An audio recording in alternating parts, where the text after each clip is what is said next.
All right, today let's learn about cricket. It's no secret that I've gotten super into cricket this winter, and I don't think it's going to fade. I don't think it's a phase, so if you're not enjoying the cricket stuff, don't watch. If you are, there's more coming.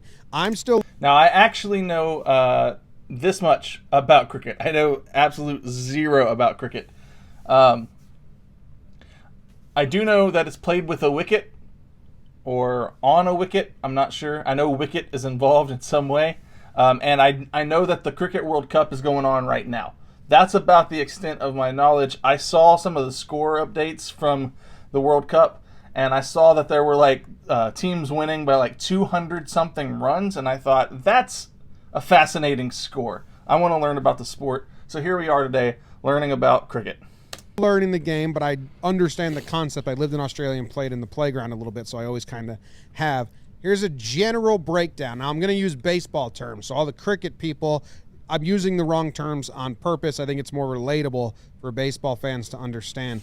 And just the general, if you've never seen it before, the general, very basic concept is if you've played running bases or pickle as a kid, that's what you have. These two lines are the safe zones. They're the bases, so to speak.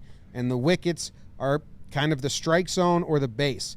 So the guy's going to pitch it, he hits it, and then it's how many times can each runner run back and forth. Every time they run to the other side, that's a run. That's the general concept. The fielding team has to get the ball. So that sort of explains why there would be, plus 200 runs, because it doesn't look like it's very hard to score a run comparative to baseball. So this is not like baseball at all. And throw it in before the runners cross the line. If they get to the wicket before the runner crosses the line, then it's an out. It's a one-inning game, this version at least, really long innings, and only one inning apiece. So on this ball, that one's put in play, and it's caught on the fly, so that's an out. Okay. They call it a wicket. So you see this scoreboard, this is how many runs the team has scored, 134, and this is how many outs they've hit into. Oh, wow. And now it's going to change to 6. Once it gets to 10, it's over. Okay. Now this is the most confusing part. Cricket is broken up into overs. An over is a set of 6 pitches. It's like the biggest detail you need to know. Once you get that in your head, you'll understand. Over, set of 6 pitches. All right. Over, set of 6 pitches. I got to get it in my head. Over is a set of 6 pitches. All right. And all the stats, all the talk, all the chatter. An over is a set of 6 pitches. So this bowler's name is Verma. His first pitch, we saw they got 1 run. His second pitch, he got an out or a wicket. That's huge. So let's keep going. Okay. He's got 4 more in the over. That dude who got out, he's done. His day is over. He does not get to hit again. A new batsman comes in. His name is Max. That's harsh. You get out, you get sent off for the rest of the day. And I know that this is a game that gets played over the span of multiple days. That's one of the other things that I know about cricket, that matches can last up to 5 days. So that's kind of harsh. You get out, you're done. Chew. He had a really good outing in the field. Let's see what he can do. Him and Broom, they call this a partnership. And Broom's been in for a while. Okay. So here's the first ball to Max Chew. And he puts that, and no runs. That's considered a dot ball. And because in this version of cricket, there's a pitch limit, there's 20 overs, which is a set of 6 pitches, meaning there's 120 pitches. Every pitch that the batsmen don't score a runoff is a win for the fielding team. So dot balls are huge. So you see now he's got 1 run, a wicket, and a dot ball. These two are great results for the bowler. Okay, So a dot ball is good for the bowler, but it's essentially it's not that bad for the batting team, right? A wicket would be an out. You don't want an out, but a dot ball is just a wasted swing. Is that what this is? I'm not sure. Enlighten me in the comments down below. I'm trying my best to learn, but game, the other team hit already. So the Volts need 13 more runs from 9 more balls. Like I said, we have these 1, 2, 3, and then another over left, and then the game's over. So it's coming to a real tight finish. Here's the next one, and that's put in play, and they can go for 1 safely. They can try to go for 2. No, they just go for 1 run. You can see it down here, 1 run. And now they've switched sides.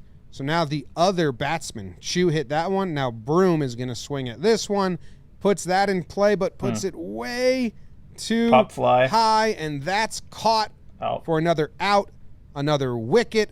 You'll see it went to 7 outs now, and he's done. He's out of the game. So this is a great over for Verma because he's got 2 wickets. They're pretty rare, a dot ball. And Broom had scored 62 runs. He had been in the game for a while. So it's pretty big to get him out. And now you have 2 rookie batters, McKenzie and Chu. And, he's only seen 2 pitches done. So they're coming into the game fresh. Tracking with that. And there's only 7 more balls left. But here is what Chu does on this ball. Puts it in play and then runs, and it's basically like baseball equivalent of a hustle. Oh, man, they're going to get a double. couple runs He needs in, to get as many runs as he can and maximize the hits. And they get back, and they get 2 runs out of it safely. So that's a good way to end it because now it's 10 more runs from 6 balls. So that is, in some sense, that is sort of similar to running bases in baseball. You're just running back and forth between two points, essentially. But it's sort of played technically similar to the way that bases would get run in a baseball game, I'm assuming. So I'm trying my best to associate what I know with this game. And, okay. I can see why this would be interesting. I'm not sure that I could commit to watching a game played over that many amount of that long a period of time. But I think, if they had some rules in place that could shorten the game into an afternoon, I probably could get behind watching some cricket. You have a new bowler coming in, Kugaleen. I don't know how to pronounce that guy's name. And but now McKenzie is the batsman. They switched, and he's up. And they switched because every over, they now pitch from the new side. They switch sides. So now this dude's going to get his first ball, and it's a pretty important part of the game. They need to get 10 runs on the next 6 balls. He puts that one right where it came from. Nice piece of hitting up the middle, and that's going to get him 1 run. Now Chu is up again. They switch sides, and here, listen to this. Max Chu! Max Chu! That's out of the par, you beauty! So over the fence like that is a home run. It's an automatic 6 runs. So here's an update of the score bug before and after that 6er from Max Chu. Beforehand, it was a 138 runs. He got 6 runs on that, so it goes to 144. The outs stay the same. 19.1 overs. That was another ball, so now it's 19.2. Keep going. Okay. You have McKenzie. He got 1 run off 1 ball. Chu had 3 off 3. Now Chu has 9 off of 4 balls seen. So that's their personal stats. I gotta say, this video is super helpful. Very, very helpful. He's explaining it in a very easy to understand way. I hope he's doing it accurately. If he's not doing it accurately, correct him in the comments down below. But from what I can understand, I'm understanding what he's telling me pretty well. Before were the team stats. It was 9 more runs from 5 balls, but he got 6. So now it's 3 more from 4. So that's a huge shot because now victory should be in their hands.